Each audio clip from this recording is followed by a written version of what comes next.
and RBS, but also three others, one outside the American Embassy in Grosvenor Square, another one outside the European Climate Exchange just down the road in Bishopsgate, where environmental protesters are trying to set up an overnight camp, and another one outside the XL Conference Centre as well. So lots to keep the police busy. Above us we've got a police helicopter which is trying to keep an eye from the sky on everything that's happening here, and at the moment, as you can see, we've got this police cordon in Threadneedle Street. It's a sort of double cordon really, in fact, and it's keeping the protesters, they say, from moving away from the area. The protesters we've been talking to saying they want to move out of here, but they're effectively being penned in by the police, and that is frustrating them, and we've certainly seen quite a few windows being smashed at the RBS building here.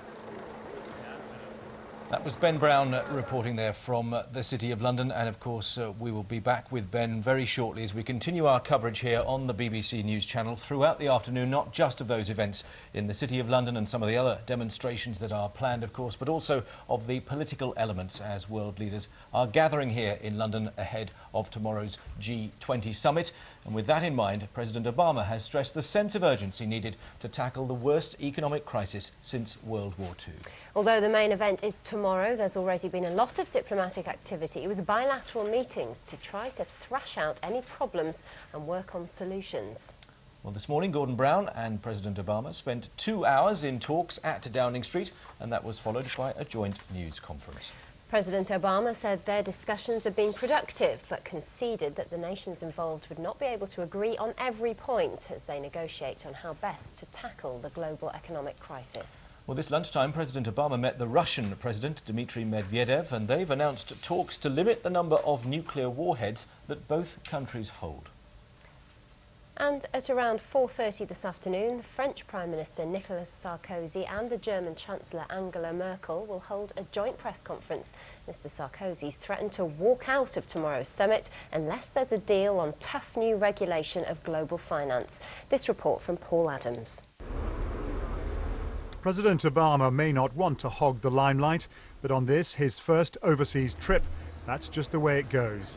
Whitehall locked down as the presidential motorcade, flown in for the occasion, sweeps into Downing Street. A businesslike wave at the start of a critical 2 days, a summit with the loftiest possible agenda. What are you going to achieve? A shouted question as the couples dance into position. If the president's famous body language alone could answer, it would say, plenty. For Gordon and Sarah, on a sunlit morning, the privilege of being the first Europeans to bask in a presidential glow that is yet to fade. A huge security operation in the capital today, but the crowds here come to greet, not barrack the president. I love him very, very, very much. I would not have missed this opportunity. I had to come down here. I've watched everything on television about him and wanted to see him in the flesh.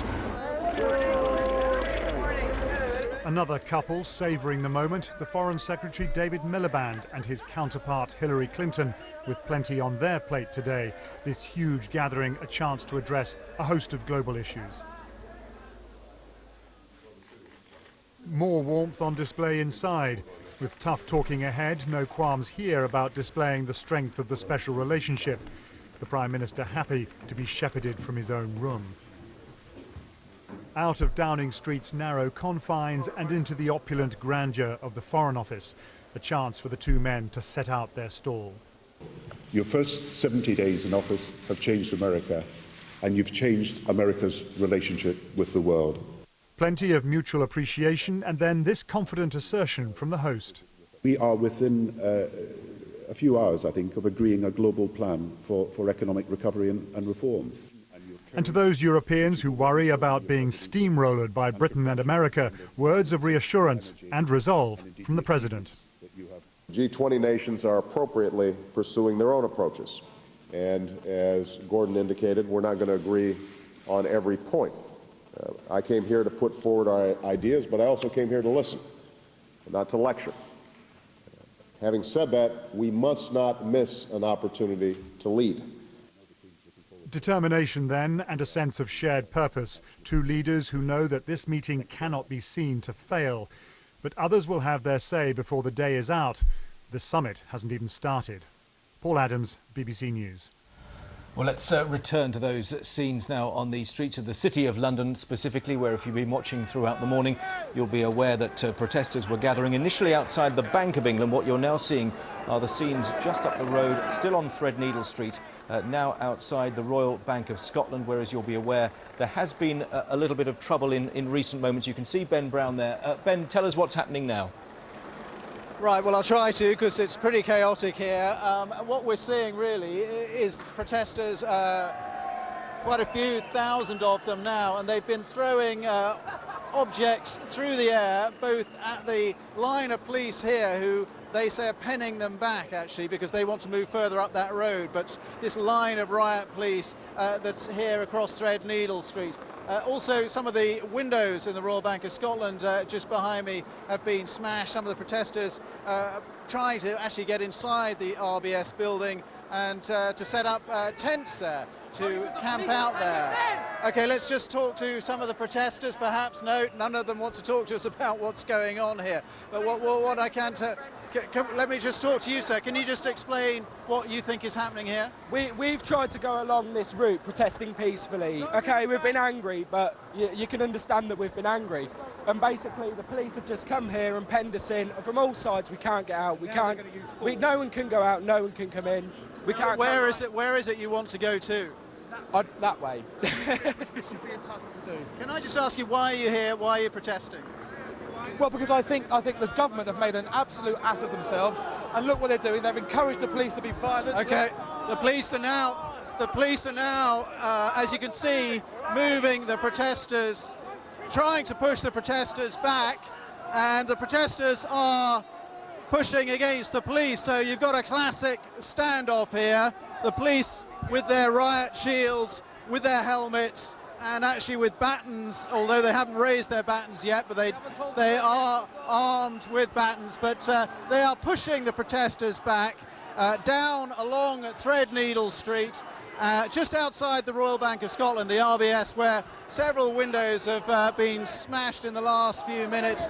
This was a very peaceful demonstration. It's turned increasingly ugly in the last few minutes, and really chaotic scenes. And this is what the police were fearing all along, in fact, when these demonstrations were called for. Financial Fool's Day, as it's been called by the protesters, a pun on April Fool's Day.